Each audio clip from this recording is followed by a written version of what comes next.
Hey everyone! Today I wanted to talk a little bit more from my area of expertise as a mental health provider and how that impacts limbic system healing and the role of trauma, and specifically in how we can heal from different trauma in our lives, especially early childhood trauma, but also trauma that occurs at any point in our lives, and how that works according to healing our limbic system and our ability to respond to stressors.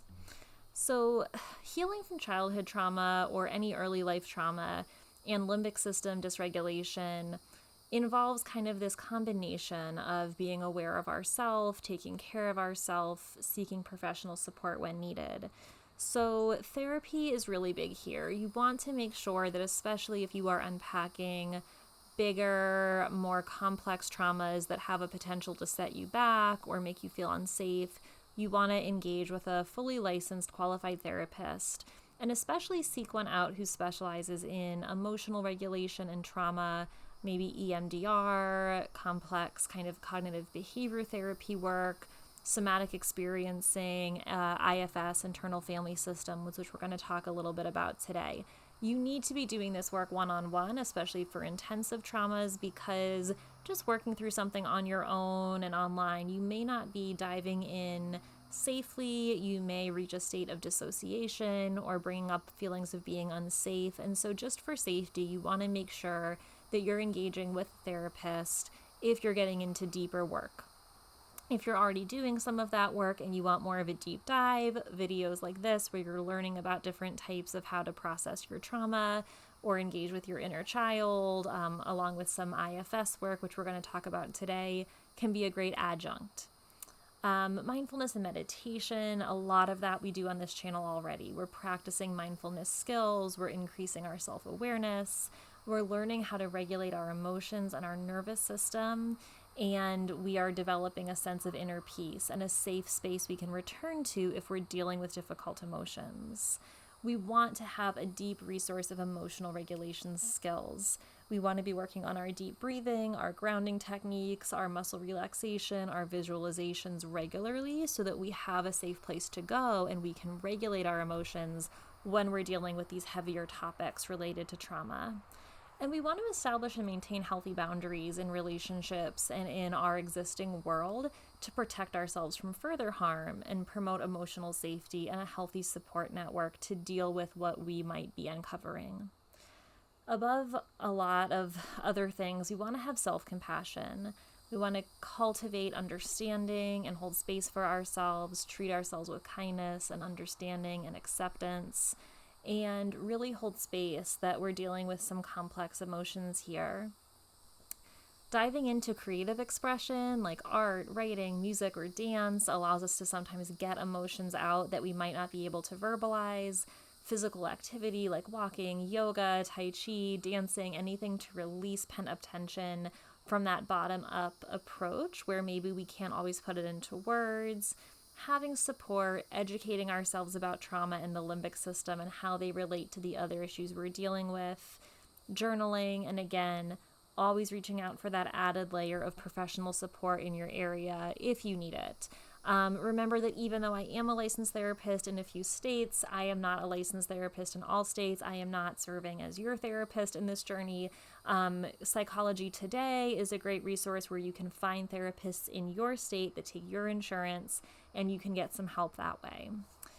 So, with all that being said, I wanted to talk a little bit about internal family systems. This type of therapy I find is super helpful when we are working on regulating our nervous system, finding compassion for ourselves, and understanding our trauma journey and how that has shaped our internal framework up until now.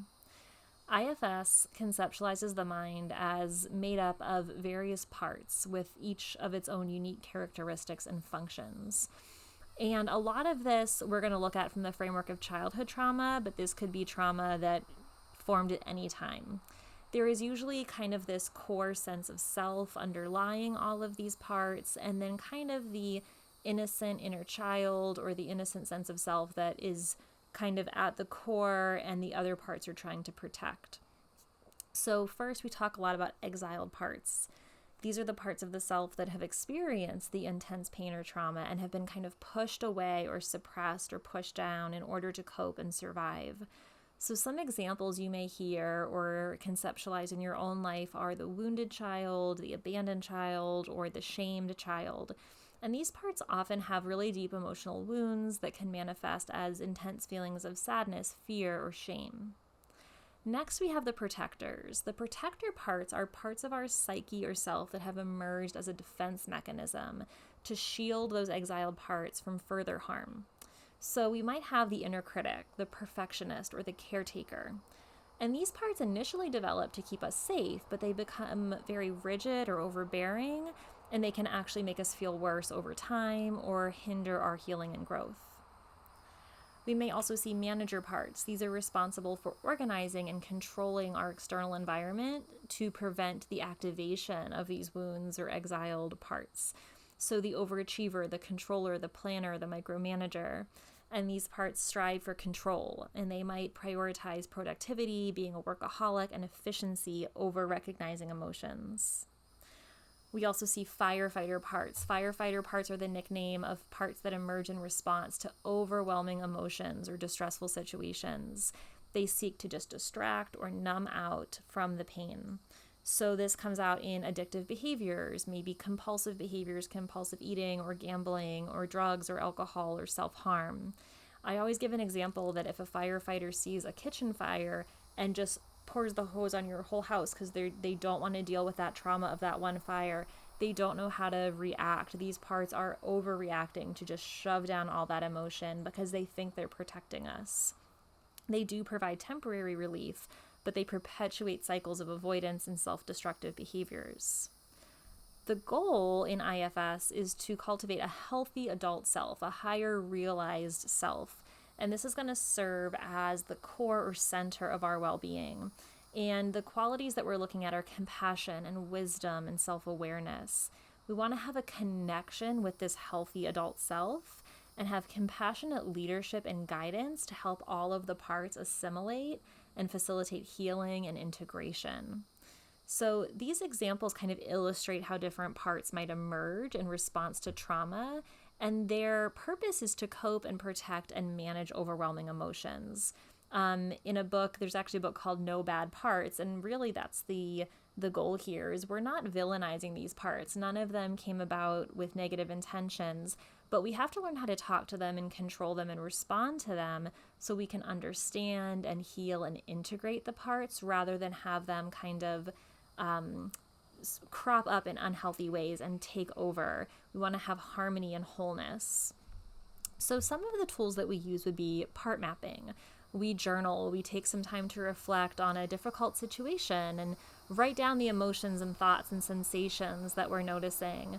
And then maybe we ask, what part of me is feeling this way? And what role is this part playing in my internal system? We dialogue with the part. We write a letter maybe to the inner critic or the wounded child, and we express some curiosity and compassion.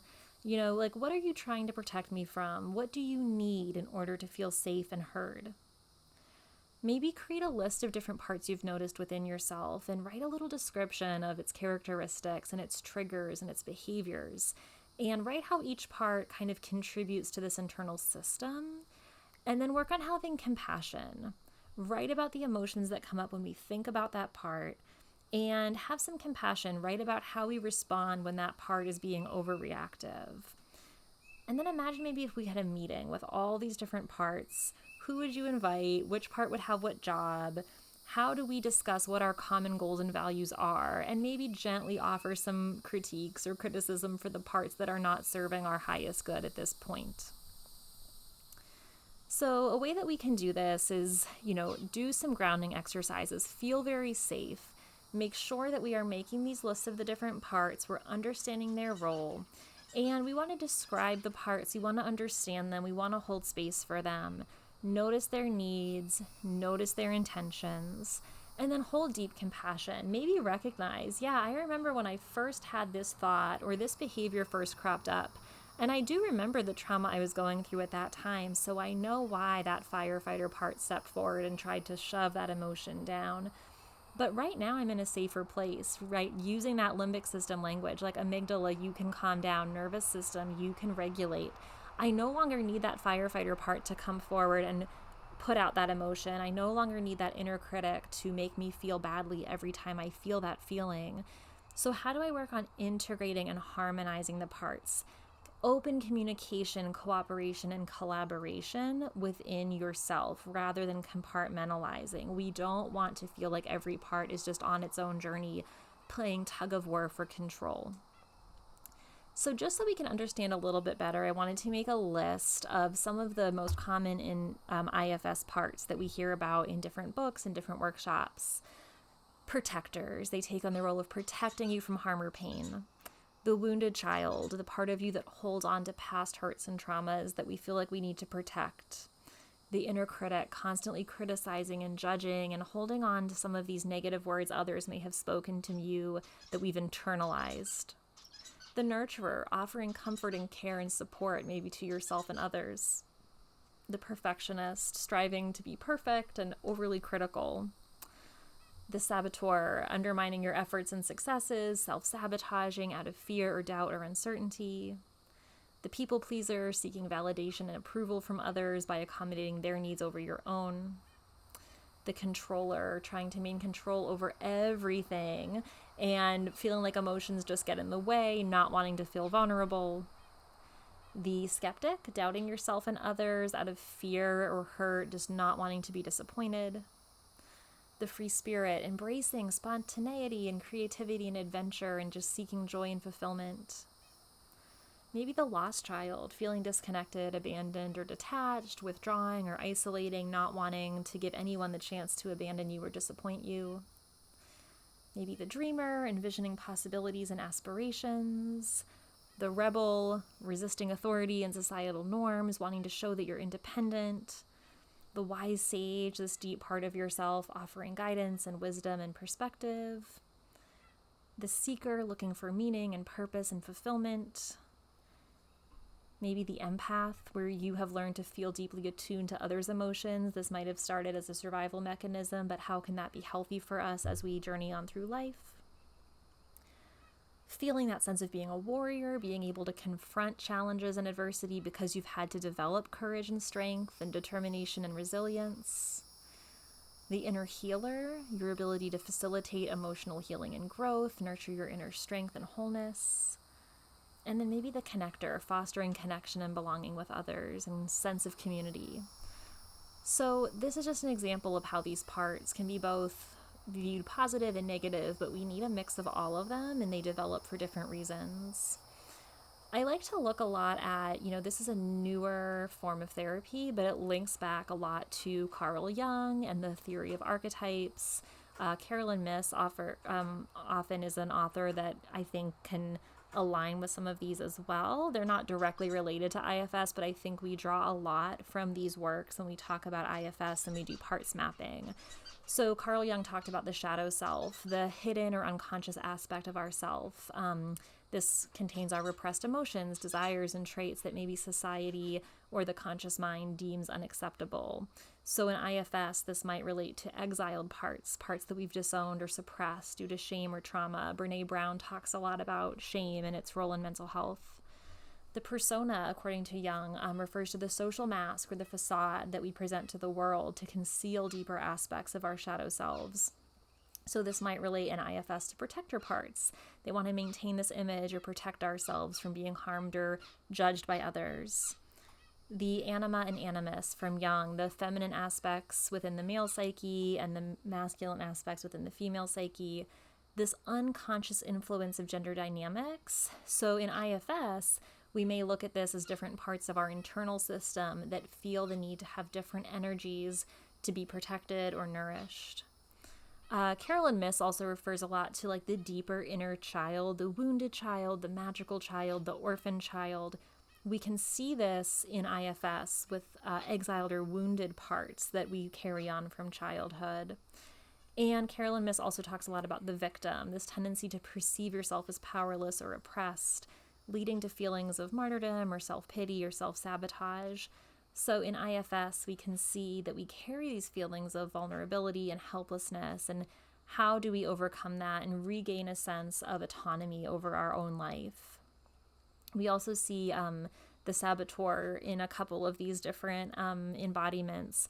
self-destructive patterns. So we see the firefighter play this out a lot, or some protector parts where the self-sabotage tries to protect us from perceived vulnerability. So again, I just wanted to talk a little bit about how we can look at our internal framework and the emotions and the parts and the vulnerabilities and the strengths and the weaknesses that come up as we're going through our brain retraining work, and seeing how throughout our lives, different traumas that come up, we are trying to find a framework to feel more in control of how this impacts our lives. And when we start to really explore this from a different perspective, we're going to notice that different things might come up that we weren't expecting. So for example, when I'm doing limbic system retraining work, if I feel this urge or this resistance to not do the work or not go down a certain path, I might want to just gently explore, like, why do I feel the need to hold on to this pattern of behavior? Maybe by holding on to this identity with this illness or this symptom, it's offering me some sort of protection. And maybe there's a part of me that feels like I need this to survive. Conversely, maybe I am pushing myself so hard to act like I'm completely fine and I don't have anything wrong with me and I don't need to heal, because that micromanager or that protector has put on this mask to the world of like, no, I'm fine. I don't need to slow down. Nothing's wrong with me. And we're ignoring these subtle symptoms that have been cropping up, and now they've become huge and we can no longer ignore them. And so figuring out how these parts are interacting with each other and impacting our subtle emotional world can be a real big key to unlocking our ability to regulate our nervous system so that we can engage in deeper healing. I hope this explained a little bit about how IFS and trauma can impact our healing from a limbic system perspective. And if you have any questions on this, I can definitely do a series of videos, I feel like, and go so much deeper into this. Please comment below and let me know what your thoughts are. Have a great day full of healing, and I'll talk to everyone soon.